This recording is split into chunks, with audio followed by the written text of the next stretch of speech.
Dear friends, இன்னைக்கு நான் சிம்பிளாக ஈஸியாக எனக்கு தெரிஞ்ச மாதிரி உங்களுக்கு ஒரு சிக்கன் பிரியாணி செய்ய போகிறேன்.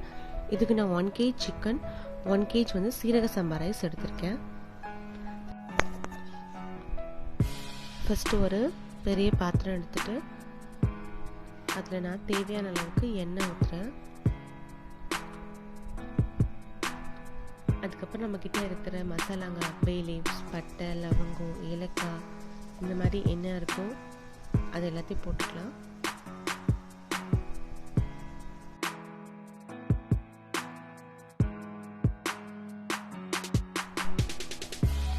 அப்புறம் 1 டீஸ்பூன் அளவுக்கு சோம்பு எடுத்துக்கலாம்.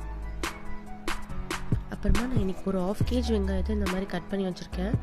அதில் ஒரு பிடி மட்டும் போட்டு நான் வதக்கிக்கிறேன்.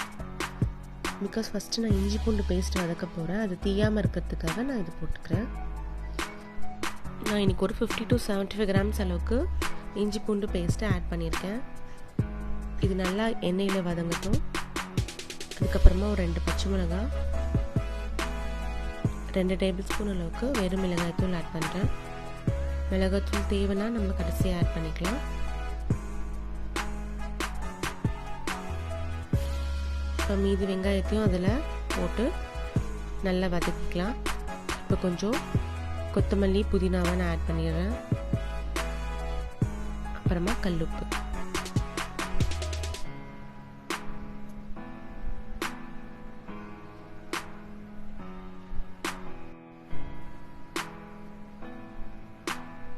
இப்போ இது நம்ம நல்லா வதக்கிக்கலாம். வெங்காயம் வந்து இருக்கிறதே தெரியாத அளவுக்கு நல்லா வதங்கணும்.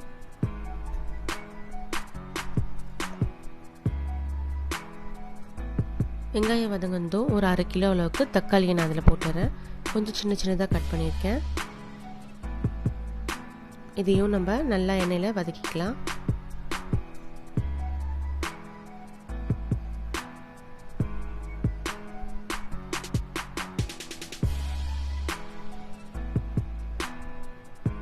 இப்போ நமக்கு நல்லா வதங்கிடுச்சு.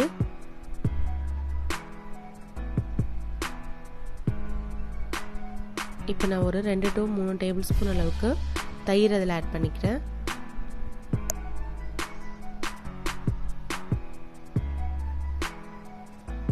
அதை நல்லா நம்ம மிக்ஸ் பண்ணி விட்டுட்டு நான் எடுத்துருக்க 1 கிலோ சிக்கன் அதில் நான் போட்டுடுறேன். பிரியாணிக்கு கொஞ்சம் பெரிய சைஸாக இருந்தால் நல்லாயிருக்குன்னு சொல்லிட்டு நான் வந்து பெரிய பெரிய சிக்கன் பீசஸாகவே ஆட் பண்ணியிருக்கேன். இதையும் நல்லா அந்த மசாலாவோட மிக்ஸ் ஆகிற மாதிரி வதக்கிடலாம். அதுக்கப்புறம் அதில் கொஞ்சமாக தேவையான அளவுக்கு தண்ணியை ஊற்றி க்ளோஸ் பண்ணி நம்ம இதை வேக வைக்கலாம். இது வேகத்துக்குள்ளே நம்ம வந்து சாதம் வடித்து எடுத்துக்கலாம்.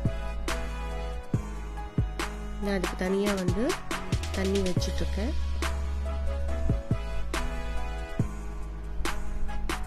நம்ம இப்போ சிக்கனை க்ளோஸ் பண்ணிடலாம்.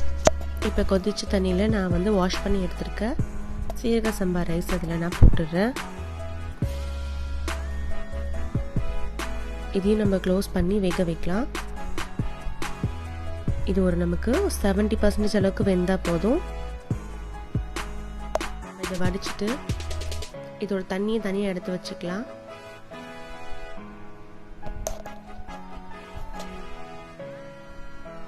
இப்போ நம்மளோட சிக்கனும் ரெடி ஆகிடுச்சு, நல்லா வெந்துடுச்சு.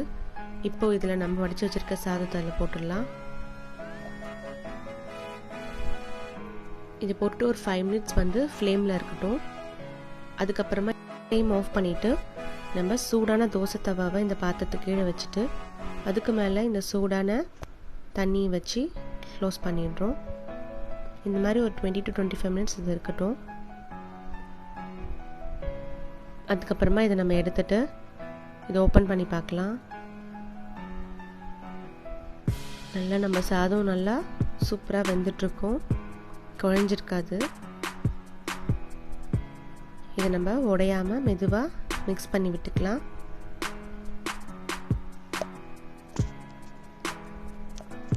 சர்வ் பண்ணுறதுக்கு முன்னாடி கொஞ்சமாக கொத்தமல்லி, புதினா போட்டு மிக்ஸ் பண்ணிக்கலாம்.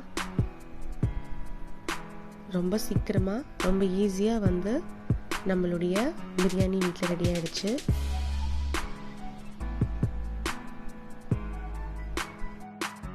இதை வீட்டில் ட்ரை பண்ணி பாருங்கள், கண்டிப்பாக உங்களுக்கு பிடிக்கும். என்னுடைய பிரியாணி உங்களுக்கு பிடிச்சிருந்துச்சுன்னா லைக் பண்ணுங்கள், ஷேர் பண்ணுங்கள், சன்ஷைன் சேனலை சப்ஸ்கிரைப் பண்ணுங்கள். தேங்க்யூ.